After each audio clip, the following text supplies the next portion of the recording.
時光飄過，回頭又見，長夜細訴別時情，幻想有愛不見半點，夜深兩聲總也是心聲。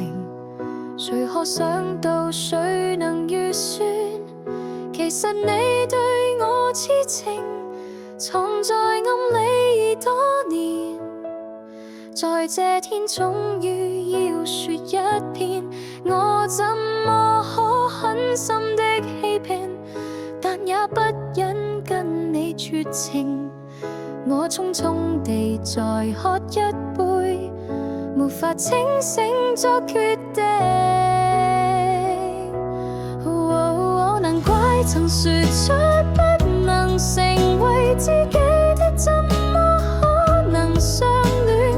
這晚我認真聽見，而我和你已經能成為知己，終何不可能相戀？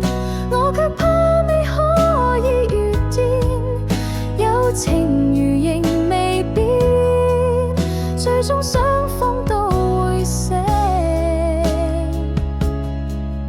到那一天將必聽到知己笑聲到永遠。